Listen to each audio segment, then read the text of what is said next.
Hello ready students, welcome to TWS academy. SSC rail এবং WP কেপির মতো গুরুত্বপূর্ণ পরীক্ষার জেনারেল অ্যাওয়ারনেস এবং জিকের প্রশ্ন উত্তর নিয়ে হাজির হয়েছি। আজকে আবার নতুন কিছু প্রশ্ন উত্তর আলোচনা করব আমরা। অবশ্যই যারা ক্লাসে যুক্ত হচ্ছে সকলকে বলবো ক্লাসটিতে লাইক এবং শেয়ার করতে ভুলবে না। দুর্দান্ত প্রশ্ন উত্তর থাকছে, যেগুলো কিন্তু আমাদের পরীক্ষাতে আসতে পারে এমন গুরুত্বপূর্ণ প্রশ্ন উত্তর। কোনটি পাকস্থলীর গ্রন্থি থেকে নিঃসৃত হয় না? প্রথমে একটা প্রশ্ন দেওয়া হয়েছে আমাদের লাইফ সায়েন্সের থেকে একটা প্রশ্ন, কোনটি, এখানে কোনটি বলতে এখানে এনজাইমের কথা বলা হচ্ছে, অর্থাৎ উৎসেচক। এই উৎসেচকগুলির মধ্যে কোন উৎসেচকটি পাকস্থলীর গ্রন্থি থেকে নিঃসৃত হয় না? এখানে আমরা সঠিক উত্তর করব টায়ালিন। টায়ালিন পাকস্থলী থেকে নিঃসৃত হয় না, টায়ালিন নিঃসৃত হয় লালা গ্রন্থি থেকে।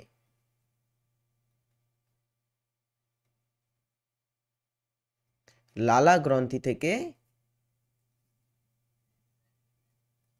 নিঃসরণ হয়। ওকে, এটা কিন্তু মোস্ট ইম্পর্টেন্ট একটা প্রশ্ন। দিব্য কোন বিদ্রোহে নেতৃত্ব দেন? 2 নম্বর প্রশ্ন, দিব্য বলে একজন ব্যক্তি ছিলেন, যিনি কোন বিদ্রোহে নেতৃত্ব দিয়েছিলেন? পাইক বিদ্রোহ, খুরদা বিদ্রোহ, রংপুর বিদ্রোহ এবং কৈবর্ত বিদ্রোহ।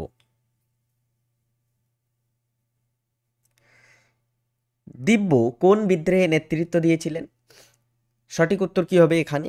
এখানে সঠিক উত্তর হচ্ছে কৈবর্ত বিদ্রোহে নেতৃত্ব দিয়েছিলেন দিব্য। কৈবর্ত বিদ্রোহ, এটাকে বরেন্দ্র বিদ্রোহ বলা হতো, কারণ এটা আমাদের বর্তমানে যে বঙ্গ অঞ্চল আছে সেই বঙ্গের বরেন্দ্র ভূমিতে কিন্তু সংগঠিত হয়েছিল, তো এটাকে বরেন্দ্র বিদ্রোহ বলা হয়। ওকে, সেটা খুবই গুরুত্বপূর্ণ বরেন্দ্র বিদ্রোহ। এটা কার সময় হয়েছিল? পাল যুগে। পাল যুগে দ্বিতীয় মহিপালের সময়, মহিপালের সময় সংঘটিত হয়।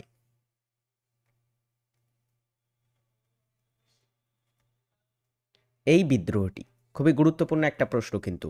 এবং কৈবর্ত বিদ্রোহ, এই বিদ্রোহের কথা আমরা জানতে পারি সন্ধ্যাকর নন্দীর, সন্ধ্যাকর নন্দীর নন্দীর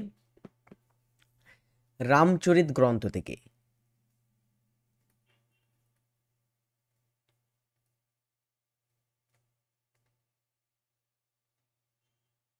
ওকে, কোন গ্রন্থ থেকে আমরা জানতে পারি তার সম্পর্কে?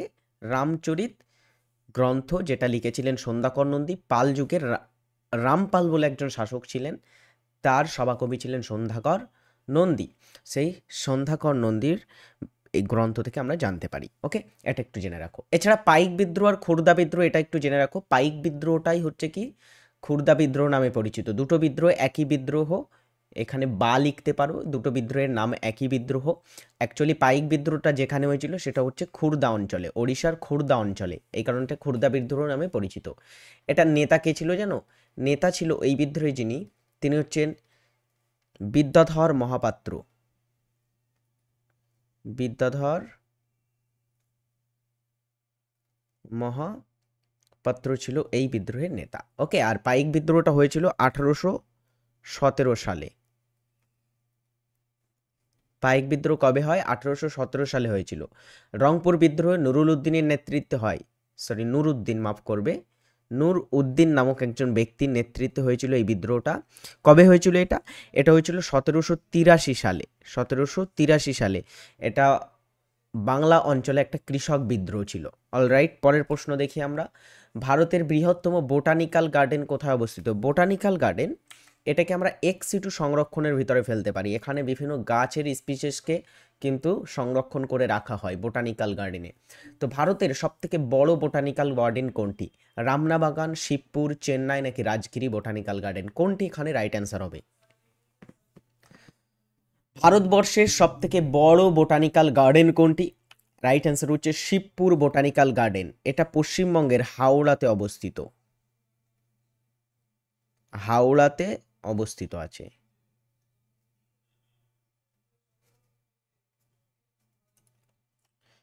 জাতীয় কংগ্রেসের প্রথম অধিবেশনে কতজন প্রতিনিধি ছিল? জাতীয় কংগ্রেসের যে প্রথম অধিবেশনটা হয়েছিল সেই প্রথম অধিবেশনে কতজন জাতীয় কংগ্রেসের সদস্য উপস্থিত বা প্রতিনিধি এখানে উপস্থিত ছিলেন? ভারতীয় জাতীয় কংগ্রেস এর প্রথম অধিবেশন খুবই গুরুত্বপূর্ণ।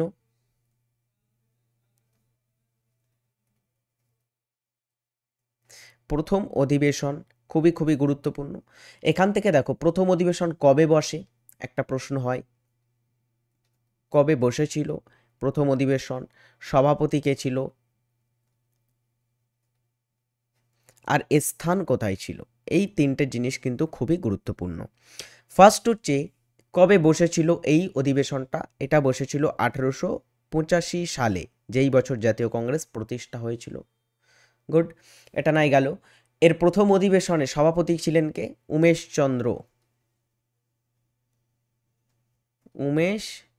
চন্দ্র বন্দ্যোপাধ্যায় বা ব্যানার্জি, ইনি ছিলেন সভাপতি, এবং এটাতে 72 জন সদস্য কিন্তু উপস্থিত ছিলেন বা 72 জন প্রতিনিধি এখানে উপস্থিত ছিলেন। তো option B is right answer হবে। আচ্ছা, এটা কোথায় হয়েছিল? স্থান যদি বলা হয় মনে রাখতে হবে বোম্বেতে। বোম্বেতে কিন্তু এটা আয়োজিত হয়েছিল। অলরাইট, পরের প্রশ্ন 5 নম্বর প্রশ্ন, ভারতের পঞ্চায়েতি রাজ মন্ত্রী পদে কে নিযুক্ত আছেন? পঞ্চায়েতি রাজ বলে একটা মন্ত্রী পদ আছে জানো আমাদের ভারতে। তো পঞ্চায়েতি রাজ মন্ত্রীর দায়িত্ব কে পালন করছেন বর্তমানে? Piyush Goyal, Narendra Singh Tomar, Rajiv Ranjan Singh, Kiren Rijiju. Right answer is Rajiv Ranjan Singh ওরফ লল্লন সিং। এনার অপর নাম কি? লল্লন সিং নামেই তিনি কিন্তু বেশি পরিচিত। তো ইনি কিনা ভারতের বর্তমান পঞ্চায়েতি রাজ মন্ত্রী পদে আছেন। লল্লন সিং বা রাজীব রঞ্জন সিং একই ব্যক্তির নাম। কোনটি একটি সুপার কন্ডাক্টরের বৈশিষ্ট্য? সুপার কন্ডাক্টরের বৈশিষ্ট্য কোনটি এখানে? শূন্য রোধ, উচ্চ তাপমাত্রায় কাজ করে, ভাঙন প্রবণতা বেশি, এবং অপশন ডিতে বলা হয়েছে কম পরিবাহিতা। তো এর মধ্যে কোনটি একটি সুপার কন্ডাক্টরের বৈশিষ্ট্য হবে?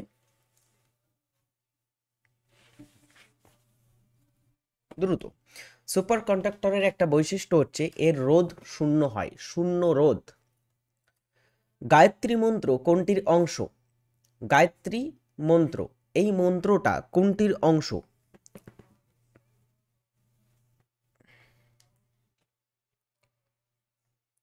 সকলেই প্রশ্নটার উত্তর করে ফেলো। গায়ত্রী মন্ত্র কোনটির অংশ? রাইট অ্যান্সার ইজ ঋগ্বেদের অংশ হচ্ছে গায়ত্রী মন্ত্র।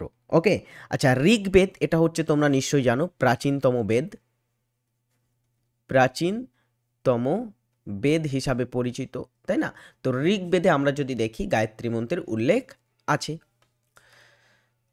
শান্তমণ্ডল নামে পরিচিত স্তর কোনটি? বায়ুমণ্ডলের যে স্তরগুলো আছে তার মধ্যে কোন স্তরটি শান্তমণ্ডল নামে পরিচিত আছে?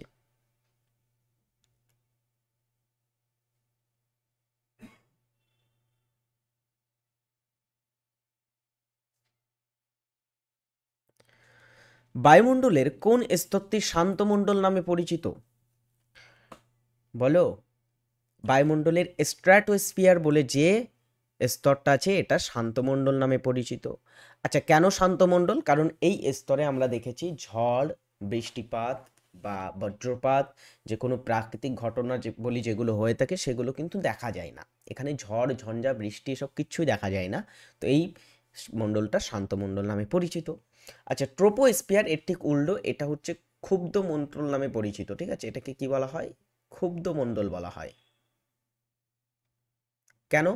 কারণ ট্রোপোস্ফিয়ার হচ্ছে যে স্তরে ঝড় হয়, বৃষ্টিপাত হয়, তারপরে বন্যা হয়, মানে সমস্ত ধরনের আমরা দেখেছি বায়ুমণ্ডলীয় যে কাজকর্মগুলো হয়ে থাকে সেটাকে আমরা বলে থাকি কি? সেটাকে বলে থাকি ট্রোপোস্ফিয়ার। তো ট্রোপোস্ফিয়ারকে ক্ষুব্ধ মণ্ডল বলা হয়, আর স্ট্র্যাটোস্ফিয়ার ঠিক উল্টো শান্ত মণ্ডল নামে পরিচিত।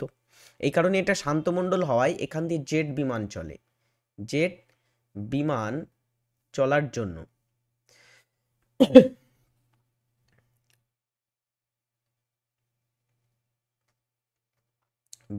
জেট বিমান চলাচলের জন্য এটা আদর্শ। ওকে, এটা খুবই গুরুত্বপূর্ণ। জেট বিমান কোন স্তরে চলে? স্ট্র্যাটোস্ফিয়ারে। বিশ্ব শরণার্থী দিবস বা ওয়ার্ল্ড রিফিউজি ডে কবে পালন করা হয়? খুবই খুবই ইম্পর্ট্যান্ট একটা প্রশ্ন, মোস্ট ইম্পর্ট্যান্ট একটা প্রশ্ন। বিশ্ব রিফিউজি দিবস বা ওয়ার্ল্ড রিফিউজি দিবস বা বিশ্ব শরণার্থী দিবস কবে পালন করা হয়?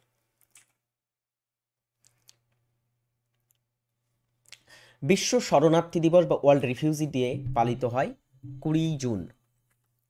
ভারত একটি ধর্মনিরপেক্ষ রাষ্ট্র, এর অর্থ ভারত সর্বধর্মে সহানুভূতিশীল, ভারত সর্ব ধর্মে বিশ্বাসী নয়, নাকি সকল ধর্মের প্রতি নিরপেক্ষ?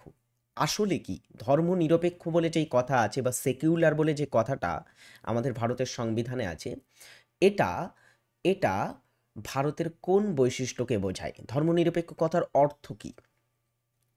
দেখো, ধর্মনিরপেক্ষ এই কথাটা আমরা বা সেকুলার কথাটা কোথায় পাই জানো?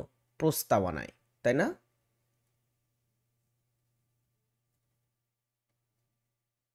প্রস্তাবনার অংশ হিসাবে পরিচিত হচ্ছে ধর্মনিরপেক্ষ কথাটি। তো প্রস্তাবনায় ধর্মনিরপেক্ষ এই কথাটি অ্যাকচুয়ালি সংবিধানে প্রথম থেকে ছিল না। এটা পরবর্তী সময়ে 1976 সালে সংবিধান সংশোধনীর মাধ্যমে যুক্ত হয়। কততম সংবিধান সংশোধনী? 42তম সংবিধান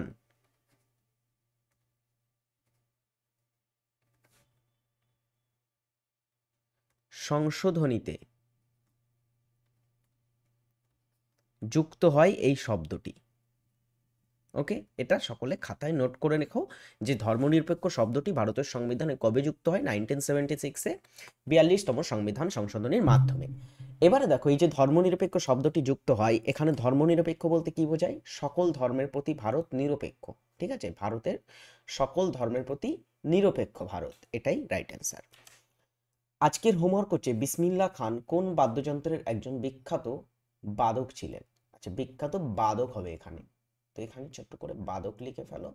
কোন বাদ্যযন্ত্রের সাথে একজন বিখ্যাত ছিলেন বা কোন বাদ্যযন্ত্রের জন্য বিখ্যাত ছিলেন? কমেন্ট করে সকলে এটা জানাবে। ওস্তাদ বিসমিল্লাহ খান কোন বাদ্যযন্ত্রের জন্য বিখ্যাত ছিলেন? কচ্ছপের লিঙ্গ নির্ধারণে নিম্নলিখিত কোন পরিবেশগত উপাদানটি বিশেষ ভূমিকা পালন করে? কচ্ছপ। আচ্ছা, এই যে কচ্ছপ, কচ্ছপ প্রাণীটির লিঙ্গ নির্ধারণ, কচ্ছপ মেল হবে কি ফিমেল হবে, এটা উপরে কোন পরিবেশগত উপাদানটি সব থেকে বেশি ভূমিকা পালন করে থাকে?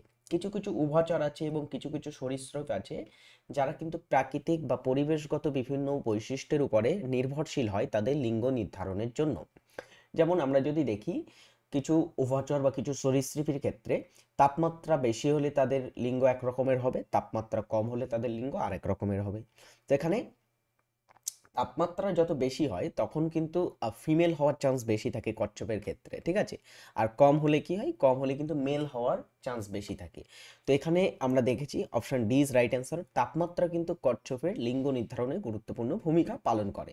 এই কারণে যত দিন যাচ্ছে গ্লোবাল ওয়ার্মিং বাড়ছে, তাপমাত্রা বাড়ছে এবং কি হচ্ছে, একটা তোমার হচ্ছে লিঙ্গের কচ্ছপ বেড়ে যাচ্ছে, একটা লিঙ্গের কচ্ছপ দিন দিন কমে যাচ্ছে। তো এর ফলে কিন্তু এরা বিপন্ন প্রাণীর দিকে এগিয়ে যাচ্ছে। এমনিতেই কিছু কিছু কচ্ছপের মানে ম্যাক্সিমাম কচ্ছপের স্পিসিসগুলো এখন বিপন্ন বা তোমার হচ্ছে একদমই কি বলে ওটাকে, বিপন্ন প্রাণীর তালিকায় চলে গেছে, ঠিক আছে, রেড ডাটা বুকের তালিকায় চলে গেছে।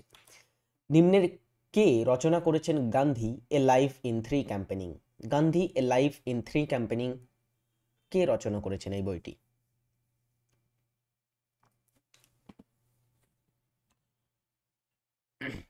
বলো।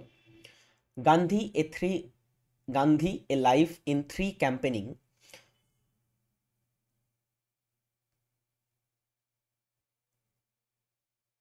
ওকে, তো অ্যান্সার কি হবে?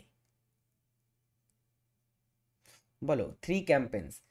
রাইট অ্যান্সার হচ্ছে এখানে M J. Akbar. Gandhi a life in three campaigns এই বইটি লিখেছেন এম.জে. আকবর, ভারতের প্রাক্তন পররাষ্ট্রমন্ত্রী ছিলেন, মানে বিদেশ মন্ত্রী ছিলেন। কে হিন্দির জন্য 2024 সালে সাহিত্য একাডেমি পুরস্কারে ভূষিত হয়েছেন? হিন্দির জন্য বা হিন্দি ভাষাতে সাহিত্য একাডেমি পুরস্কারে ভূষিত হয়েছেন সম্প্রতি কে?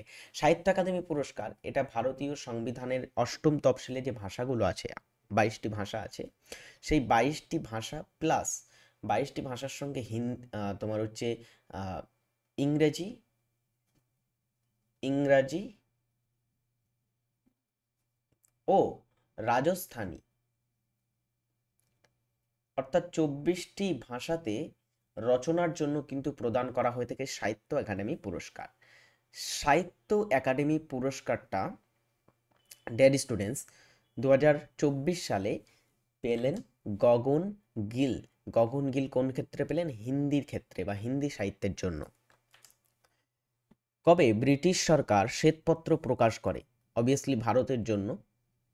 ব্রিটিশ সরকার অনেক দেশের জন্য শ্বেতপত্র প্রকাশ করে, কিন্তু ভারতের জন্য কবে ব্রিটিশ সরকার শ্বেতপত্র প্রকাশ করেছিলেন? ভারতের জন্য শ্বেতপত্র প্রকাশ করেছিলেন ব্রিটিশ সরকার 1933 সালে, 1933-তে। পশ্চিমবঙ্গের ডুয়ার্স মূলত কোন কোন জেলায় বিস্তৃত? ডুয়ার্স অঞ্চল, ডুয়ার্স মানে নিশ্চয়ই বোঝো তোমরা, ডুয়ার্স মানে হচ্ছে দরজা। ডুয়ার্স শব্দের অর্থ কি? দরজা। ডুয়ার্স অঞ্চল আমরা কোথায় দেখতে পাই? পশ্চিমবঙ্গের আমরা তিস্তা নদীর পূর্ব দিকে দেখা যায়। তিস্তা নদীর পূর্ব দিকে আছে ডুয়ার্স অঞ্চল, আর তার পশ্চিম দিকে আছে তরাই অঞ্চল। তরাই অঞ্চলের ভিতরে আছে কালিম্পং, দার্জিলিংয়ের মতো জেলাগুলো। আর তিস্তা নদীর পূর্ব দিকে অর্থাৎ ডুয়ার্সের মধ্যে আছে কোন কোন জেলা?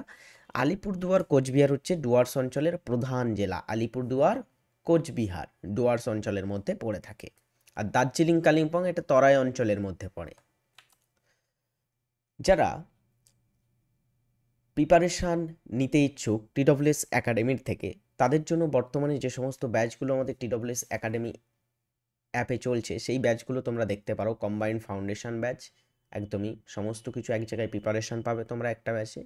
আর যদি রেল এসএসসির জন্য প্রিপারেশান চাও, তো রেল এসএসসির জন্য আলাদা প্রিপারেশান, এবং রেলের জন্য একটা ব্যাচ, এসএসসির জন্য একটা ব্যাচ। তো তার জন্য TWS একাডেমি অ্যাপ ডাউনলোড করে যুক্ত হয়ে যাও। আর যাদের বেসিক ক্লিয়ার আছে, প্র্যাকটিস করতে ইচ্ছুক, দুর্দান্ত প্র্যাকটিস তোমরা যদি পেতে চাও এক্সট্রা বিভিন্ন ফিচার্সের মাধ্যমে, তো তার জন্য রেগুলার ক্লাস পাবে আমাদের TWS একাডেমি অ্যাপে। সেখানে তোমাদের ভর্তি হতে হবে বিভিন্ন ব্যাচে। WEB কেপির প্র্যাকটিস ব্যাচ আছে, রেলওয়ে প্র্যাকটিস থেকে শুরু করে বিভিন্ন প্র্যাকটিস ব্যাচে তোমরা কিন্তু যুক্ত হতে পারবে। ওকে, তো অবভিয়াসলি সকলে TWS একাডেমিকে চেক আউট করো এবং যুক্ত হয়ে যাও। নেক্সট প্রশ্ন, মন্ত্রিপরিষদ দায়বদ্ধ কার কাছে? মন্ত্রিপরিষদ কার কাছে দায়বদ্ধ থাকে?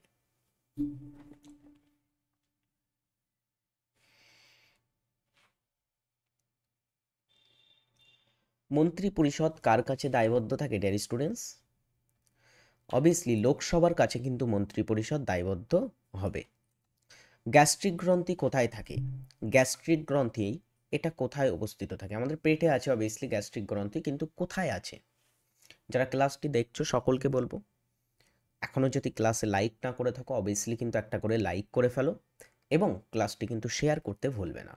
গ্যাস্ট্রিক গ্রন্থি আমাদের পাকস্থলীর প্রাচীরে অবস্থিত। পাকস্থলী যে আমাদের আছে তার প্রাচীরে অবস্থিত থাকে গ্যাস্ট্রিক গ্রন্থি। 2024 সালের আইএমডিবি এর সবচেয়ে জনপ্রিয় ভারতীয় তারকার তালিকায় শীর্ষে কে?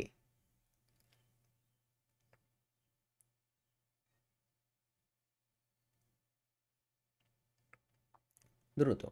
2024 সালে আইএমডিবি মানে হচ্ছে ইন্টারনেট মুভি ডেটাবেস, ঠিক আছে? ইন্টারনেট মুভি ডেটাবেস এর জনপ্রিয় ভারতীয় তারকার শীর্ষে আছে, অ্যান্সার হচ্ছে তৃপ্তি দিমিত্রি, ঠিক আছে? তৃপ্তি দিমিত্রি। চোল রাজ্যের সরকারি ভাষা কি ছিল? নেক্সট কোশ্চেন, চোল রাজ্য কোথায় রাজত্ব করেছিল এরা? দক্ষিণ ভারতে, তাই না? দক্ষিণ ভারত বা সাউথ ইন্ডিয়ার এদের রাজত্ব ছিল। তো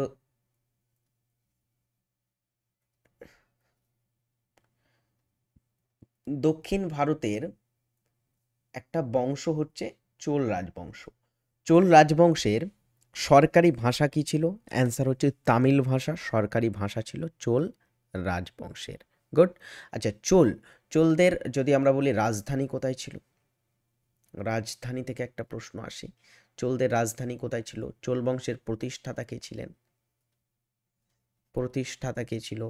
চোল রাজ্যের শ্রেষ্ঠ শাসককে, ঠিক আছে?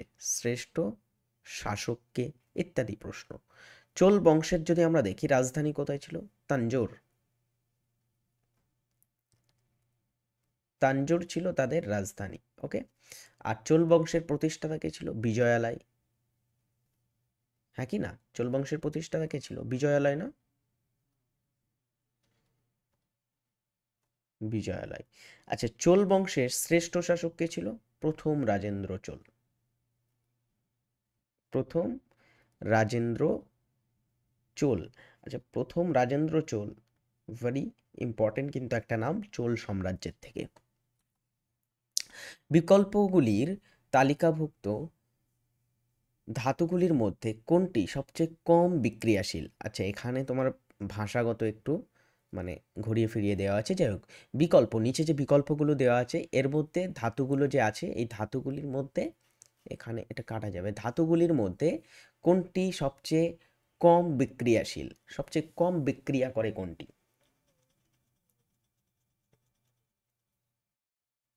সবচেয়ে কম বিক্রিয়াশীল হচ্ছে সোনা। সোনা এর মধ্যে সবথেকে কম বিক্রিয়াশীল ধাতু। দ্য সার্ভে অফ ইন্ডিয়া এর হেডকোয়ার্টার কোথায় অবস্থিত? দ্য সার্ভে অফ ইন্ডিয়া এর সদর দপ্তর কোথায়? দ্রুত, সার্ভে অফ ইন্ডিয়ার হেডকোয়ার্টার কোথায় অবস্থিত?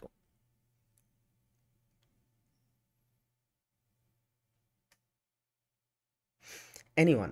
সার্ভে অফ ইন্ডিয়ার হেডকোয়ার্টার হচ্ছে দেরাদুন। দেরাদুন, উত্তরাখণ্ডের দেরাদুন। আচ্ছা, এখানে অনেকে কলকাতা করছে।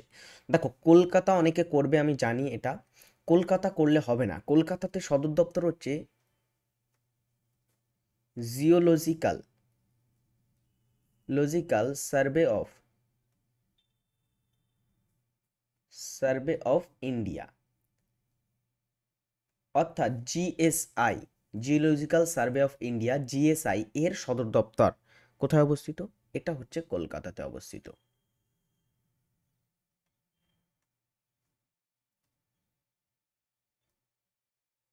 ওকে, তো এই দুটো কিন্তু আলাদা আলাদা, তো এটা একটু মাথায় রাখতে হবে। এরপরে নিম্নলিখিতের মধ্যে কোনটি ভারতের কেন্দ্রশাসিত অঞ্চল নয়? চলো, নাবাচক একটা প্রশ্ন পেয়েছি, নয় বলা হয়েছে, এটা পড়তে হবে। কোনটি কেন্দ্রশাসিত অঞ্চল নয়? জুনাগড়, পন্ডিচেরি, লাদাখ এবং চণ্ডীগড়। ভারতে 8টি কেন্দ্রশাসিত অঞ্চল আছে, তার মধ্যে কি জুনাগড় আছে? জুনাগড় নেই।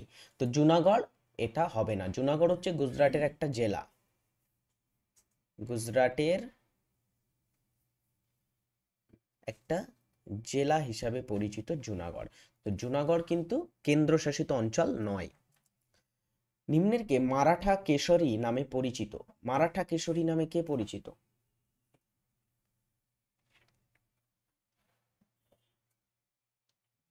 নিম্নলিখিত ব্যক্তিদের মধ্যে কাকে মারাঠা কেশরী বলা হতো? বাল গঙ্গাধর তিলক, ইনি মারাঠা কেশরী নামে পরিচিত। নেক্সট হচ্ছে, কোন কেন্দ্রীয় মন্ত্রী সম্প্রতি শাসন প্রশিক্ষণকে শক্তিশালী করতে অমৃত জ্ঞানকোষ পোর্টাল চালু করেছেন? একজন কেন্দ্রীয় মন্ত্রী যিনি শাসন প্রশিক্ষণকে শক্তিশালী করে তোলার জন্য অমৃত জ্ঞানকোষ বলে একটা পোর্টাল চালু করেছেন। তো অমৃত জ্ঞানকোষ পোর্টালটা কে চালু করেছেন? কোন কেন্দ্রীয় মন্ত্রী চালু করেছেন?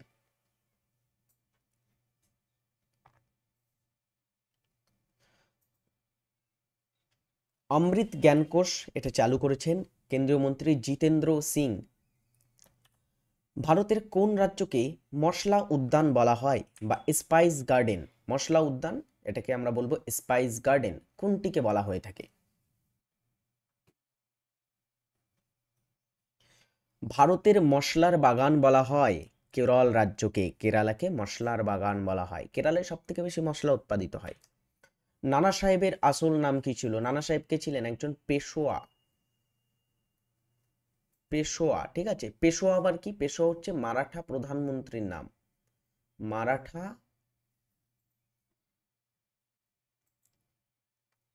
প্রধানমন্ত্রীদেরকে বলা হতো কি? পেশোয়া বলা হতো। তো তার মধ্যে নানা সাহেব যিনি পেশোয়া ছিলেন তার আসল নাম কি ছিল? নানা সাহেবের প্রকৃত নাম ছিল ধুন্দু পন্থ। ধুন্দু পন্থ ছিল তার প্রকৃত নাম। কোভিড-19 ভাইরাসের নাম কি? কোভিড-19 যেটা আমরা করোনা ভাইরাসও বলে থাকি, তাই না? করোনাও বলা হতো এটাকে প্রচলিত ভাষায়। তো করোনা, যে এই করোনার ভাইরাস যেটা, সেই ভাইরাসের আসল নাম কি? হু, মানে হু কোন নাম দিয়েছে, এখানে এটা লেখা উচিত ছিল।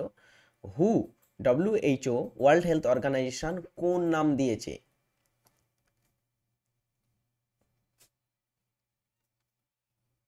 কোন নাম দিয়েছে? ওয়ার্ল্ড হেলথ অর্গানাইজেশন অনুসারে কোভিড-19 ভাইরাসের নাম হচ্ছে সার্স কোভি-2, ঠিক আছে?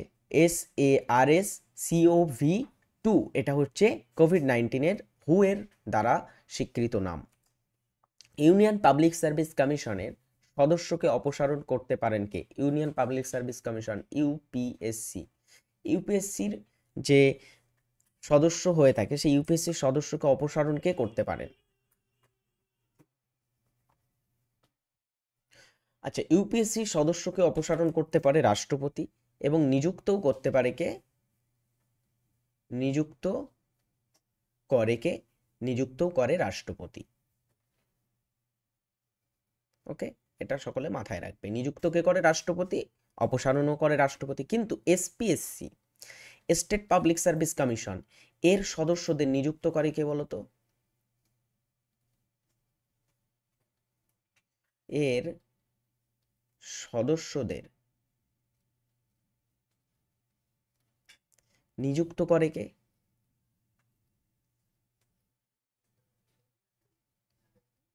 আর অপসারণ করে কে?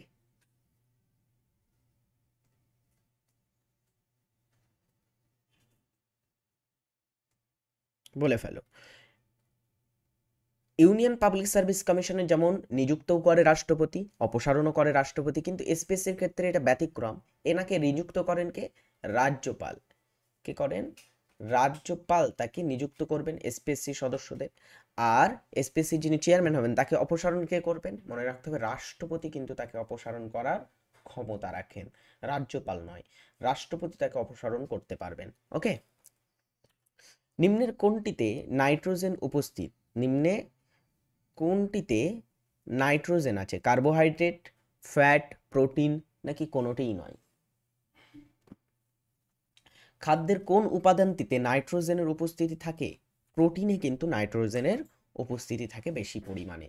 ওকে, এর পরের প্রশ্ন দেখি আমরা।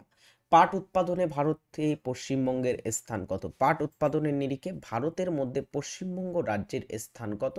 কমেন্ট করো সকলে।